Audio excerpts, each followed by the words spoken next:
Hello guys!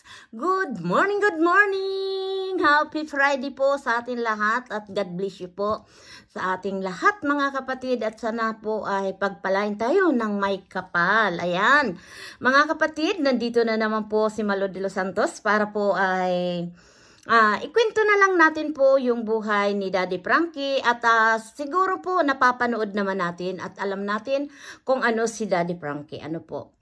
Dahil marami akong nababasa na si Daddy Frankie daw po ay pagbablog lang daw po ang kanyang pinagkakaabalahan. Ano? Diyos ko po mga kapatid, marami na naman po mga niga-niga dyan. Alam nyo po mga kapatid, ano? Ito seryoso pong kwentuhan natin. Ano?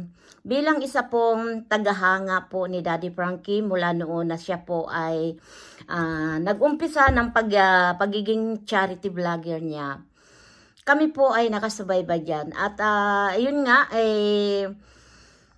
ang pagkakaalam ko po kay Daddy Frankie, isang negosyante. Ano po? At hindi lang po siya yumaman dahil sa kanyang pagbablog.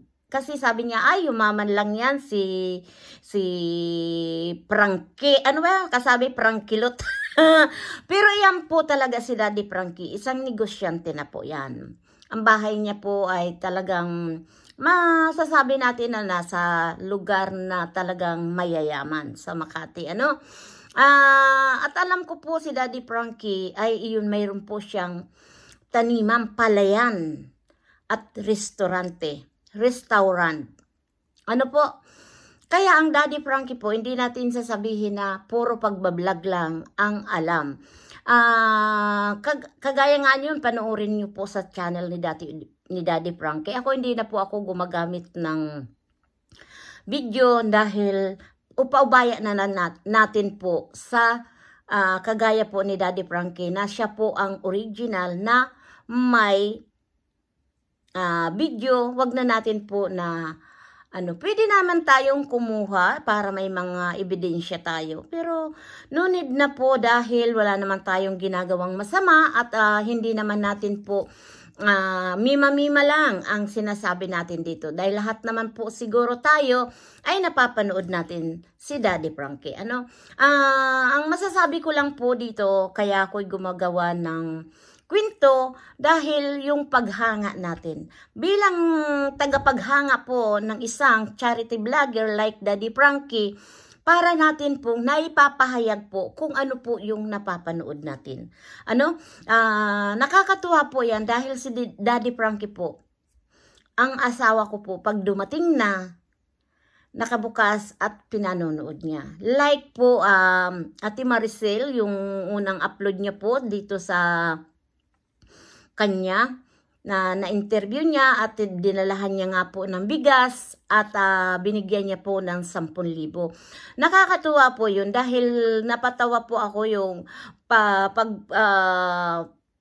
punta nila Daddy Frankie. Si Ate Christina po ay naidala-dalang palakol at baston.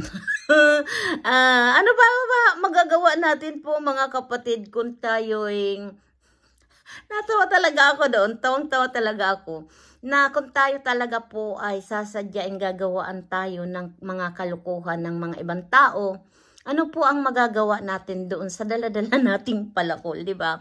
Nakakatuwa lang po, pero iba't iba po ang ating opinion, ano. Yung para sa kanya, dinala niya yung palakol para may proteksyon siya sa sarili niya. Kung lapitan nga naman siya, pwede siyang mamalakol, ano. Pero palagay ko po sa isang kagayan po ni Ate Christina ay wala yun. Di ba? Pero umanga pa rin po ako sa kanya dahil kahit papaano po ay gumagawa siya ng protection niya. Yun lang po talaga ang kagandahan minsan sa atin na parang ramdam natin ang protection natin. Gagawa tayo ng iba't ibang paraan. Ano po? Yun nga, dito na nga po si Daddy Frankie na nakita naman natin kung paano po siya tumulong na wala pong pagkukunwari. Talaga pong tumutulong si Daddy Frankie. At may tumulong man po sa kanya o wala, ginagawa pa ginagampanan pa rin niya po yung talagang pagiging charity vlogger niya, no? At dito naman kay Ate Christina, ramdam ko po yung kanyang takot dahil po ako ay kagaya din po ako ni Ate Christina na may diabetes. Ano? Siguro dahil alam niyo po talaga ang diabetes traitor na sakit. Lahat po yan sinisira. Sa akin po unang-unang nasira ang ngipin. Ngipin ko po ang unti-unti pong nagkakadiferensya. Naluwag na lang po yan basta-basta. Hindi ko talaga akalain na ang diabetes po talaga pala ay traitor na sakit. Ano po, at ngayon nga po unti-unti na rin lumalabo ang mata ko. Kaya po ako talaga adjust talaga. Hindi ako kumakain na kung anong mga matatamis na. At saka alam niyo po mga kapatid, mayroon pong mga dapat tayong inumin. Ako po lemon at luya. Nagpababa po yan ng aking diabetes po, ng sugar ko. Hindi ako basta-basta umaasa sa mga gamot. Ang dami ko pong gamot. Ang dami ko pong mga gamot na iniinom sa kolesterol. Kasi noon, hindi talaga po ako nakakakain na wala kaming Coca-Cola. Mas more kami Coca-Cola noon. Kaya po mga kapatid, ibabahagi ko lang sa inyo na para makaiwas tayo po sa diabetes. Sa blood sugar po na talagang traitor na sakit po din yan. Dahil lahat po yan sinisira. At ang tagal po yan mawala sa katawan natin yung sugar natin. Dahil mga 1 buwan, ganyan. Ang tagal po. Kaya pag nakaramdam na po kayo na para lagi kayong uhaw na uhaw, magpatingin na po kayo. Baka tumataas na po ang blood sugar nyo. No? Ito na naramdaman ko po kay Nanay Maricel. Maricel na ako ng Maricel sa po. Christina, sorry po. Nanay Christina na may paraan po. At magpatingin po kayo sa mata dahil baka mamaya po ay makagaya po kayo sa kaibigan ko. Pero alam niyo po sa yung kaibigan ko, ang tagal niya na pong may diabetes. Almost 40 years. Nauoperan siya tatenga, mata, ang dami na sa kanyang naoperan. Awa po ng Diyos ay buhay po siya. Marunong ka lang mag-control sa sarili mo at yun nga, dito naman kasi po yung mga gamot ay libre po yan, lalo na po sa diabetes. Libre po yan, insulin, lahat po yan libre, mga gamot na yan libre po. Manalig tayo sa may pagkapal at yun nga po ay kailangan lang natin din po na tulungan ang ating sarili. Wag lang natin iasa sa puro gamot. Mayroon po na mga itinuturo na gamot dyan sa diabetes. Talaga pong nakakapagpababa. Ang luya at lemon. I think lemon at pero hindi ko po nasubukan pa yung sibuyas na pakukuluan mo yung sibuyas na pula. Dahil mas matapang po ang sibuyas na pula. At ilagay mo sa tubig po. Lagyan mo ng lemon o kalamansi. Talaga pong nakakapagpababa ng diabetes. At sa ating mga kalasugan po, mga nakakapagpababa po. Ayan mga kapatid, at ito nga si Daddy Frankie, naikwento ko lang po yung napanood natin kay Nanay Christina na talaga pong nangangailangan ang tulong. At tayo dyan, magpapaabot tayo kay Nanay Christina dahil po yan sa, ako rin po nakakaranas ng diabetes. Pero po ako nag-iingat talaga po. Nung ako'y sinabihan mag-inom ng ganito, ako po ay nag-iingat. Hindi na ako yung kain dito. Ang kanin ko po talagang hindi natin maiwasan na hindi kumain ng kanin dahil yun na po ang tradisyon natin. Pero kaunti lang po, wag abusuhin. Yun po, sana po ay matulungan natin at mga kagaya po ni Nanay Christina ay kailangan natin ay tulungan dahil mahirap po talaga yung mawalan tayo ng paningin. paningin, pandinig. Mabuti na lang po kung hindi tayo makapagsalita, wag lang po yung paningin natin ang mawala. Dahil talaga mahirap po na kahit nga po ako na lumalabo ng paningin ko po ay nahihirapan na rin. Dahil syempre, gusto natin na walang salamin, pero yun na nga. Pero ayan nyo po, may mga awa ng Diyos na sana po ay tayo po ay proteksyonan niya at wag tayo pong bigyan. Minsan po talaga sa totoo lang po mga kapatid, napapag-isip-isip ko po na ang sakit natin tayo rin po ang naghahanap dahil yan po sa mga nakakain natin. 'Di ba? Iwasan na lang sa diabetes yung mga matatamis at mga matataba na pagkain. Yan po ang iwasan natin. Dahil yan po natin nakukuha ang cause ng blood sugar. Dahil ako noon, pero hindi ako mahilig. Pero mahilig lang po kami noon sa Coke. Pag walang Coca-Cola, parang hindi masarap ang pagkain. Dahil bawat kain natin, masasarap, prito. Dahil mahilig po ako sa prito. Doon po ako minsan naiisip ko, ay hindi pala, mas maganda na lang po yung walang mga mamantika. Lalo na po kung kagaya natin na nagkakaedad na lang po, di ba? Kaya mas maganda na rin po yung tayo nag-iingat sa kalusugan natin.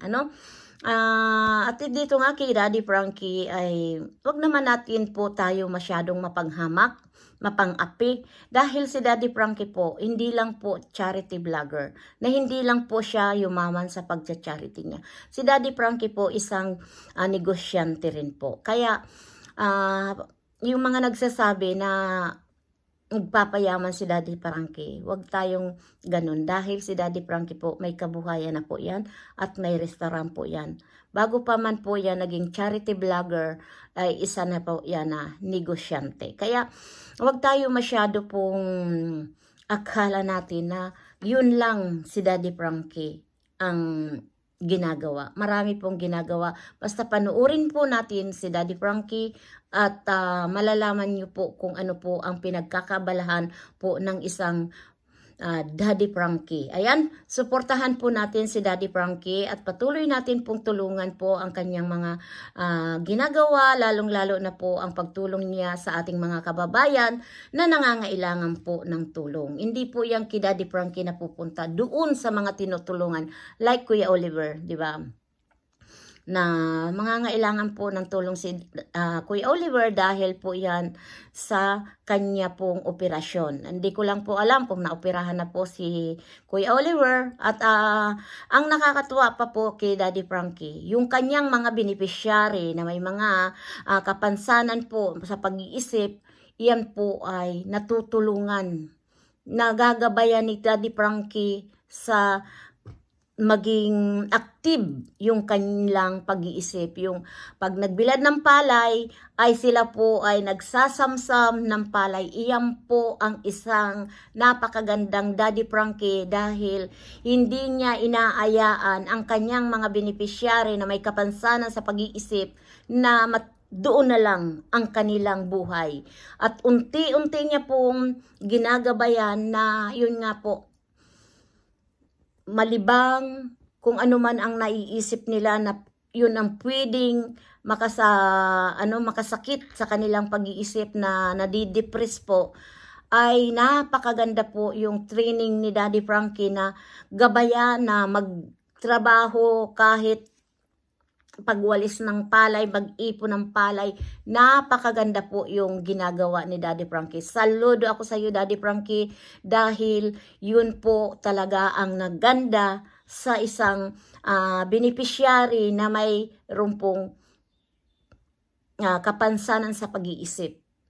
Yun po ang napakaganda, ilibangin para hindi nila naiisip kung ano po yung gumugulo sa isipan nila na kaya po sila nagkaroon ng depression, na wala sa kanilang sariling pag-iisip na talagang good yun, Daddy Frankie. Saludo ako sa iyo. Maraming salamat po. Suportahan po talaga natin ang team Daddy Frankie at lalong-lalo na po sa akin po ay please subscribe po Malo de los Santos. Yung hindi pa po nakasubaybay po o nakasubscribe kay Malo de los Santos, please subscribe po at pindutin lang natin yung all button para lagi kayong updated sa aking mga pagkuda-kuda, ang aking pagbablog. Ano po?